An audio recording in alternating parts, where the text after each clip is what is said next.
Hi, my name is Sudhir Kumar. Today in this video I am going to discuss about Terraform state file, how we maintain Terraform state file and why we need to maintain Terraform state file. I am going to discuss about Terraform locking concept also. So first, what is Terraform state file? Each and every resource state maintained in Terraform state file in JSON format, like which resource need to be added, which resource need to be deleted. All these kind of information maintained in Terraform state file. So by default, Terraform maintain state file locally. When we run Terraform init command, it will create a directory .terraform.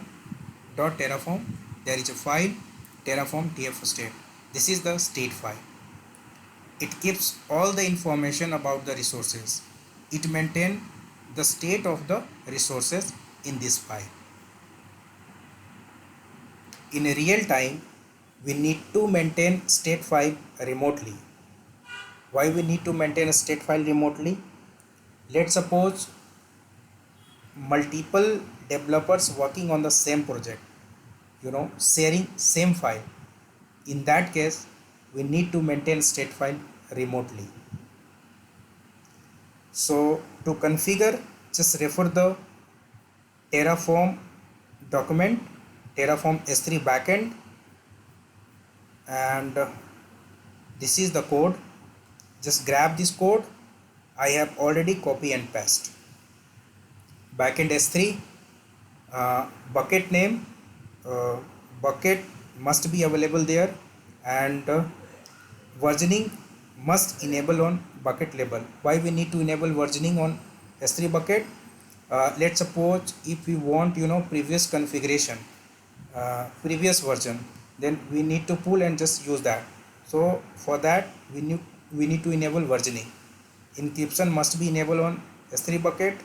This is the key. This is the Terraform state file which is going to maintain on S3 bucket. This is the terraform.tf state. Extension must be tf state.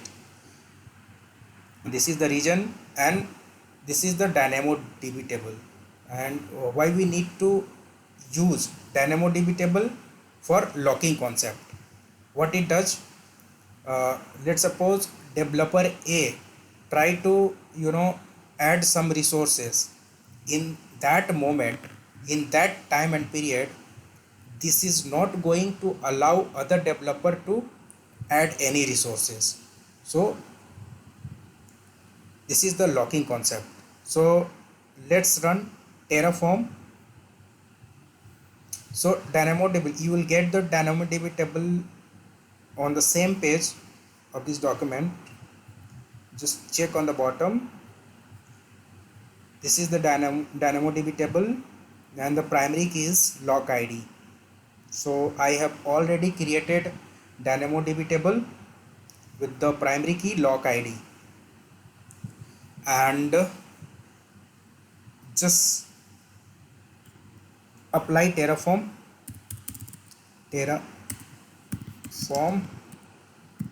apply.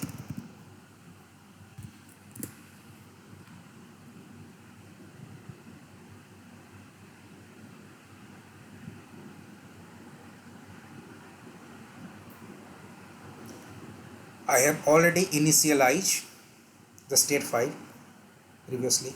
So just apply Terraform. It will show how many resources going to be added. So do yes and refresh the DynamoDB table. See, this is the ID number. So this is in locking position. So at this time, this is not going to allow other developer to add any resources. This is the locking concept. So it will get released once the resources get completed. So this is resources is creating.